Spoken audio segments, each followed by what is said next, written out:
ಸಿದ್ದರಾಮಯ್ಯ ಅವರನ್ನ ಕಡೆಗಣಿಸ್ತಾ ಇದ್ದಾರೆ ಇತ್ತೀಚಿನ ದಿನಗಳಲ್ಲಿ. ಯಾಕಂದ್ರೆ ಅವರು ಅಧಿಕಾರದಿಂದ ಇಳಿದ ಮೇಲೆ ಜಯಂತಿಗಳೆಲ್ಲ ಎಲ್ಲೂ ಕೂಡ ಅವ್ರ ಭಾವಚಿತ್ರಗಳು ಇಲ್ಲ.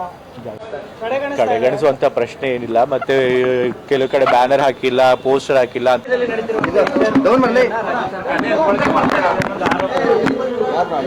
ಈಗ ರಾಜ್ಯ ಸರ್ಕಾರ ದುರ್ಬಳಕೆ ಮಾಡ್ಕೊಂಡು ಸಾಧ್ಯವೇ ಇಲ್ಲ. ಯಾಕೆಂತಂದ್ರೆ ಇದು ಎಲೆಕ್ಷನ್ ಕಮಿಷನ್ ಅವ್ರು ಸೂಪರ್ವೈಸ್ ಮಾಡ್ತಾನೆ ಇರ್ತಾರೆ. ಸೊ ಹಾಗಾಗಿ ಆ ಪ್ರಶ್ನೆನೇ ಉದ್ಭವಿಸೋದಿಲ್ಲ. ಆದ್ರೂ ಕೂಡ ಸುಮ್ಮನೆ ಇವರು ಟೀಕೆ ಮಾಡ್ತಾ ಇದ್ದಾರೆ. ರಾಜ್ಯ ಸರ್ಕಾರದ ಮೇಲೆ ಗೂಬೆ ಕೊಡ್ತಾರೆ ಪ್ರತಿಪಕ್ಷದವರು. ಹೋಗಿ ಕೊಟ್ಟಿದ್ದಾರೆ. ಬಟ್ ಆದ್ರೂ ಎಲೆಕ್ಷನ್ ಕಮಿಷನ್ ಅವರು ರಾಜಕೀಯ ಪ್ರೇರಿತವಾದಂತ ದೂರುಗಳಿಗೆ ಬೆಲೆ ಕೊಡಲ್ಲ ಅಂತ ಅವರೇ ಸ್ಪಷ್ಟವಾಗಿ ಹೇಳಿದ್ದಾರೆ. ಯಾಕಂದ್ರೆ ನಾವೇನು ತಪ್ಪು ಮಾಡಿಲ್ಲ.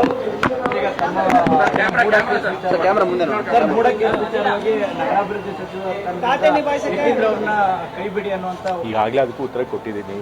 ಈಗಾಗಲೇ ಮೂಡ ಹಗರಣ ಅಂತ ಏನ್ ಕರೀತಾರೆ ಅದ್ರ ವಿಷಯವಾಗಿ ತನಿಖೆ ಆಗಿದೆ. ಲೋಕಾಯುಕ್ತ ಅವರಿಂದ ತನಿಖೆನೂ ಕೂಡ ಅವ್ರು ಪೂರ್ಣ ಮಾಡಿದ್ದಾರೆ. ಆ ತನಿಖೆ ಮಾಡಿ ಅದರ ರಿಪೋರ್ಟ್ ಕೂಡ ಸಲ್ಲಿಸಿದ್ದಾರೆ. ಪೀಪಲ್ಸ್ ರೆಪ್ರೆಸೆಂಟೇಟಿವ್ ಕೋರ್ಟ್, ಜನಪ್ರತಿನಿಧಿಗಳ ಕೋರ್ಟ್ ಏನಿದೆ ಅದನ್ನು ಒಪ್ಕೊಂಡು ಕೂಡ ಆಗಿದೆ. ಆದ್ರೂ ಕೂಡ ಇವ್ರಿಗೆ ಮತ್ತೆ ಹೈಯರ್ ಅಪೀಲ್ ಆಗಿದ್ದಾರೆ. ಸೊ ಹಾಗೆ ತನಿಖೆ ಮುಗಿದ್ರಿಂದ ಇದ್ರೊಳಗೆ ಯಾವುದೇ ಕಾನ್ಫ್ಲಿಕ್ಟ್ ಆಫ್ ಇಂಟ್ರೆಸ್ಟ್ ಬರೋದಿಲ್ಲ. ನಾವು ಕೂಡ ಯಾವುದೇ ರೀತಿ ಪ್ರಭಾವ ಮಾಡಕ್ಕೆ ಸಾಧ್ಯ ಇಲ್ಲ. ಸೊ ಹಾಗಾಗಿ ಅವ್ರು ಮಾಡ್ತಿರುವಂತ ದೂರು ಕೂಡ ಸತ್ಯಕ್ಕೆ ದೂರ.